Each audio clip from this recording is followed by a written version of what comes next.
Assalamualaikum dan salam sejahtera.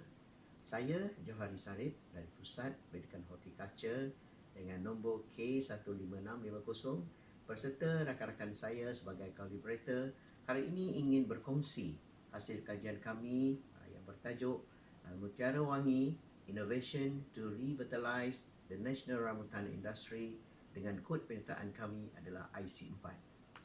Di mana kita tahu Malaysia, negara kita merupakan salah satu negara tempat asal ataupun pusat taburan bagi tanaman rambutan ini. Satu persoalan yang timbul, walaupun terdapat kepelbagaian genotip yang luas serta pemilihan variety yang begitu banyak, begitu tinggi, namun negara kita masih gagal atau tidak mampu menjadikan rambutan ini sebagai satu komoditi utama ekspor negara. Menyedari industri taman ini yang semakin malap dengan penurunan kawasan tanaman serta pengeluaran dari masa ke semasa yang diyakini mungkin berpunca dari ketiadaan klon-klon yang bermutu, maka Mardi dengan mengambil kira halangan industri semasa telah melaksanakan kajian pembangunan baka baru yang memakan masa lebih dari 3 dekad.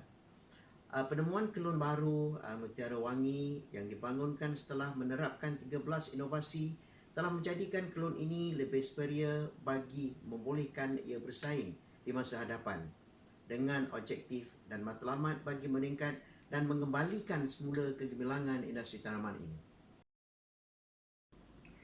During the breeding program since the last 3 decades, Mutiara Wangi was developed through conventional complemented by molecular approach.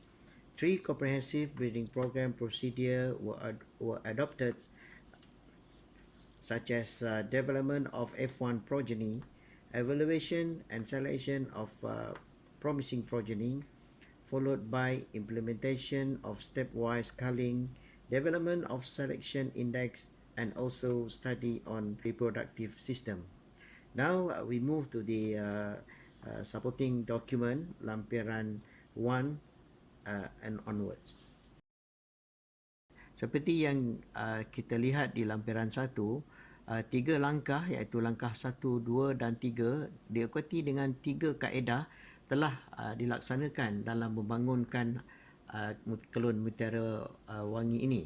Pada kaedah yang pertama, 4 cantasan bebas berperingkat telah digunakan untuk menyingkirkan progeny yang lemah daripada 3,199 progeny, dan pada akhir cantasan bebas keempat hanya 30 progeny saja yang dipilih. Daripada 30 progeny tersebut, ranking atau susun atur progeny terbaik telah kita lakukan dengan membangunkan indeks pemilihan rambutan yang mana 13 ciri telah diambil kira melibatkan 6 ciri pada pokok dan 7 ciri pada buah berserta nilai-nilai ekonomik bagi ciri-ciri masing-masing. Dan pada lampiran 4 ini dinyatakan dapat dilihat bahawa ranking atau susun atur progeny-progeny yang terbaik, di mana progeny AG28, EH57, IE20 dan juga GB44 ini adalah Mutiara Wangi telah dipilih berdasarkan beberapa ciri lain selain daripada indeks pemilihan, dan keempat-empatnya telah didaftarkan di bawah IPPPP. Selepas mengambil kira kesemua faktor, dan kaedah ketiga juga telah dilakukan kajian iaitu mendapatkan maklumat sistem produktif, dan daripada kajian ini ternyata klon Mutiara Merah ini boleh melakukan pengembangan sendiri dan ia sesuai ditanam secara monokrom ataupun tanaman berkelun tunggal dalam satu kawasan. Kajian yang lebih terperinci dari segi penilaian terhadap kesuburan daun bunga juga telah kita lakukan. Dan ciri lain yang lebih penting, sejauh mana mudahnya kejayaan melakukan pembiakan tampang juga telah lakukan, dan kaedah khusus pembiakan tampang bagi anak benih kelun Mutiara Wangi juga telah kita bangunkan. Juga kajian lepas tuai dan seterusnya kajian-kajian lain seperti kajian molekular juga telah kita lakukan sehingga pada akhir kajian kita telah berjaya menentukan apakah induk jantan yang terhasil daripada progeny terpilih daripada induk betina R1 R99 dan juga R134. Di sini adalah Mutiara Wangi dan kita juga telah tentukan apakah induk jantan. Mutiara Wangi is believed to be the world first rambutan clones released through a proper breeding program, and it is superior clone with high quality, and also early season clone can be used to prolong the season. Mutiara Wangi potentially worth for more than 20 million and become as an alternative clone to the industry and growers. This clone possible to replace current commercial variety R191 due to the superior and widely acceptance by consumer. Mutiara Wangi has been commercialized in Johor. Mutiara Wangi have a significant impact on various stakeholders including growers for better ex-farm price of the new superior clone, for consumer with better aerial quality and taste, for processing and canning industry, for both industry with early season clone, for exporter for a good quality and secure the fruit supply, and also to increase our national revenue for our country, and for Mardi to get benefit from the sale of the planting materials and being recognized as a reference center. For status of innovation, the technology package for Mutiara Wangi were completed, and the IPPPP also obtained, namely MNEP2, and also been launched on 29 July by our Ministry of Agriculture in 2018.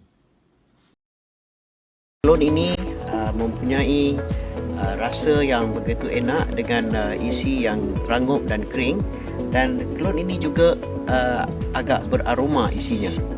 Dan klon ini mempunyai kulit yang agak sedikit tebal dan keras, membolehkan klon ini disimpan pada masa yang lebih lama daripada klon rambutan lain, dan juga di pokok agak sukar untuk mengalami masalah buah mereka.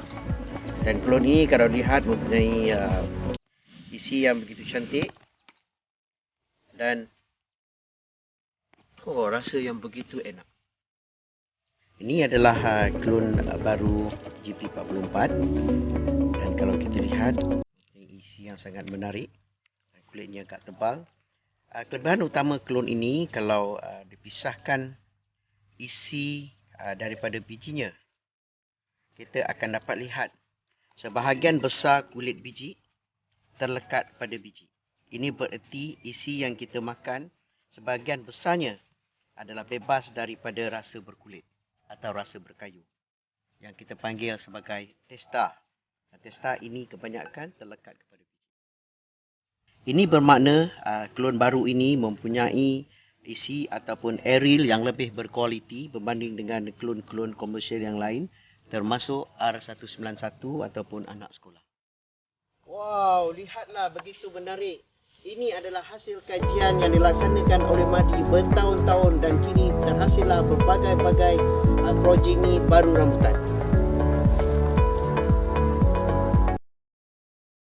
After launching, there are widely publicity and promotion for this rambutan clones in the newspaper and also through social media. Now we are encourage people to plant this new variety to increase acreage for this Mutiara Wangi, and so far there are 6 farmers involved in Johor with total acreage is more than 30 acres. There are 3 guidelines in our way forward. Number 1 is gradually increase in acreage, and also for long-term strategy to replace anak sekolah or R191 for export market. And finally, we really hope this new variety can become major fruit crop for our export commodity. With that, ladies and gentlemen, end of my presentation.